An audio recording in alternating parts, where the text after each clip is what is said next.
Hi, it's me, Ingrid INFP, and we're on a mountain, or the hill, or whatever this is, and I wanted to talk a little bit about Les Miserables, because I've been listening to the audiobook, and I'm not done really yet, but I've done 50 out of 57 hours, or like 48 out of the, yeah, anyway.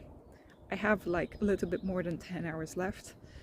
I've done more than 40 hours, 45 hours of this audiobook. So I'm really nearing the end. And I think that this is a classic and a wonderful book. And I really, yeah, it's such a shame that I didn't really get to experience this in French school. We didn't really go, like, talk about the Miserables, like it wasn't a thing. I don't know why it wasn't as loved as it should be. It is a very, very long book, and Victor Hugo goes on like a lot of tangents that, like, you know, they're not very useful tangents, but they're tangents. And I kind of like the tangents. I kind of find that they're fun. Some of them are not really that interesting to me, but it's okay, because I guess, you know, Victor Hugo, he gets to choose what he wants to do with his book. But yeah, so I wasn't that interested in like knowing about the Napoleonic Wars. I was kind of interested by knowing about this French slang from the 1800s was one of his one of the big tangents. Another one was about this convent or cloister kind of place, and how that worked out, and how, you know, the whole system of how these nuns were living. You know, that was one of the big tangents. And he talks about, it's just so, he goes so deep into the psychology of these different characters, and you start understanding and loving even like the bad characters, but also like the good ones. And they're all very flawed people, and they go through terrible things, but you get them, you know. Even Javert, who supposedly, you know, he's like the bad guy, but his whole life revolves around justice, and so you start seeing like why he thinks and why he acts in these ways, and how certain people, you know, how trauma has affected these different people, and the different their different points of view politically, but also, you know, how, you know, how they're very different people, but somehow they all want the best, at least in their eyes. And Jean Valjean is like a really, there's so much in him, just him alone, you know, as kind of the protagonist of this novel. He is so, there's such a dichotomy between being a good person and being a bitter person, you know, a just person who lives to the ideals of God and who is loving and generous, as opposed to somebody who's bitter and aggressive and, you know, has lost all hope in humanity and in life. And how just like acts of kindness can actually change the course of a lifetime. And Jean Valjean is like so deeply invested in, I mean, life and humanity, even though his life and humanity has been respected by no one. And it's inspiring, you know. And Cosette is not just like, you know, a little girl who's waiting for her prince to come. She is deeply empathetic and good, generous person, and she's a bit, you know, she's a bit spoiled, a little bit, not spoiled. She's a bit, you know, coddled in her own bubble, but she also understands that other people are suffering, and she wants to be kind to everyone, and she sees hope in things, and she doesn't get nearly as devastated as all of these men around her. You know, she actually keeps a level head compared to some of these people around. Marius is really a dreamer, and he like loses it all because of true love. So he really, you know, he goes, he's really like Romeo and Juliet. Like he really, but he is also a very kind, good person who wants to fight for his friends and for, you know, for what is right for the world, and what is generous and kind, and not for perpetuating old traditions, like his great uncle did, who's the one who raised him. And so he goes against tradition, and he rebels, and he decides to go with his found family, right? But you know, even the great uncle is redeemable in a way, you know, because he really wants the best for his for Marius. It's just that he's still living in like this old thoughts. And yeah, and Eponine, and then all of these characters are just so, you get so much into their lives and their realities, and it's very realistic, but it's also very romantic, and it goes so deep into the emotions of the different characters, and it's not just doom and gloom. This is the book that is getting me out of my depression. Ridiculous, I know, but it's really helping me, and it's poetic. Sometimes Victor Hugo is a little bit preachy, like he kind of talks about his own views about things, but it doesn't overwhelm the story, and it feels like he's just recounting like a story. It's kind of like a fairy tale kind of thing, and he talks about social justice and stuff like that. And I mean, Victor Hugo was a big politician in his time. He wasn't just a writer. He actually put off writing Les Miserables for like 20 years because he was involved in politics. I do find it funny though that he references his own play in the novel as a kind of like historical fact that, oh, it was about the time when this when my play Hernani came out and people were watching it. This is what's happening in the story at the same time. And you know, it's kind of weird to think that's like he's writing this book about something that happened just like 30 years before the writing of the book, and he's really a person of Victor Hugo is really a person for the people. Now, his politics apparently were kind of flip-flop. He kind of, at first he was born in a royalist family, so a family that was really into the king, and then so they were against Napoleon. Then he started being like kind of for Napoleon, but then he wasn't for Napoleon. I don't really know. It's a little bit confusing because Napoleon was kind of like the person of the people, you know, like he was kind of going to go against the kings, and then he himself became emperor, so it was kind of like not great, because the point was to get to a republic. But yeah, And then, you know, it was kind of a weird parliamentary system and stuff like that.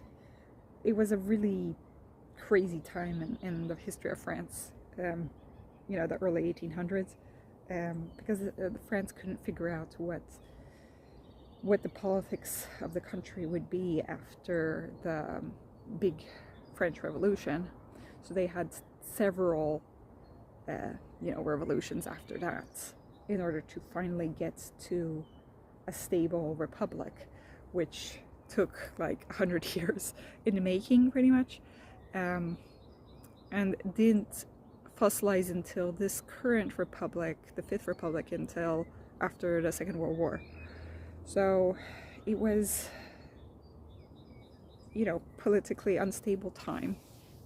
And, you know, I kind of admire Victor Hugo for, you know, putting his heart and soul into this, even though he wasn't consistent on his messaging throughout his lifetime.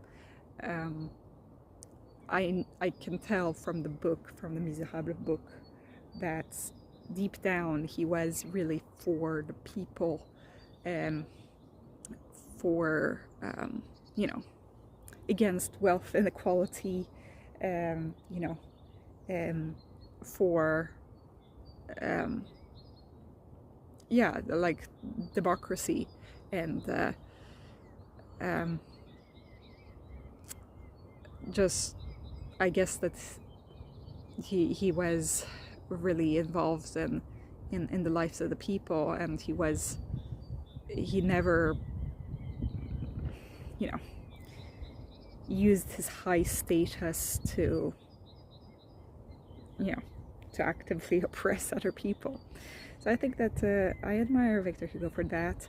I would say that Victor Hugo is very similar to Walt Whitman, and I looked it up on Personality Cafe. They probably are both ENFP, which would make sense. It's like they try to document everything about the world that they're living in, because everything is so interesting and exciting to them, it seems. And therefore, I think that both of them believe kind of in God, and both of them are kind of, but they kind of also believe that the power of the soul. Okay, so I got interrupted because some people decided to sit right next to me. But I was getting carried away because of my love for Victor Hugo. Oh, check out this tree. Very nice. It's like a pine tree with like pine needles. Yeah, and so I find that you know, Victor Hugo and Walt Whitman, and you know, even Charles Dickens, I guess, were pretty much like similar characters.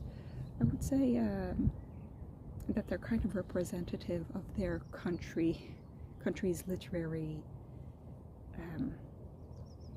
ideas of the time. So Walt Whitman is a truly American author. Charles Dickens is a very British author, and Victor Hugo is a very French author. I think that there was a lot of nationalism going on at the time, and so because there was, you know, everything was in flux and change due to the Industrial Revolution and everything, it was important to have, you know, to learn about certain, what is okay, what do we want in society, and you know, what, and that's why they got into, there's the whole dichotomy of realism and romanticism, and so Victor Hugo really manages to combine the two in a very beautiful way, just like Walt Whitman did with, you know, Walt Whitman talks about the war and the difficulties of life, but also the beautiful things in life. I think that's I can really appreciate Victor Hugo's poems and poetry better now that I've read most of the Misérables. The only thing is that the poems, like, it's only the poems I learned in school, it wasn't really the books. So I think that this book has aged much better than Notre-Dame de Paris, the Notre-Dame one, because it's much more close to, you know, these are timeless things that he's talking about, the difficulties in society, poverty, you know, what makes a person good, all of that kind of thing. And it's definitely going to get 5 stars from me. I've been in a reading slump, like reading books that I've not liked, where I've given like 2 or 3 stars at this point. So I'm really happy to be reading a book finally that is good and that I like. And I like all of the digressions as well. And it's huge, but the hours go so fast in the audiobook. It's like I can't stop listening. It's you know, sometimes the time it goes slower, right? But it's actually, all in all, it's a very, you get really attached to the story because you get attached to the characters. And so I would say that it's a very beautiful, beautiful book. I think that every character has something that I love about it, about them.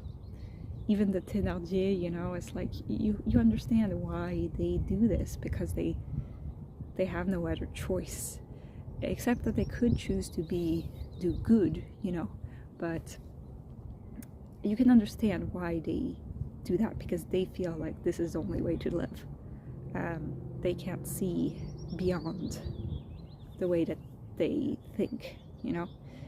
There's some people in the story, you know, have great character development, like Jean Valjean does, but some are quite stuck in their ways and will never change, like, you know, Inspector Javert is never going to do that.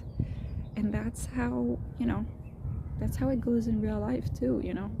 Especially if people die young, then it's like they don't have the time to develop, you know, as people.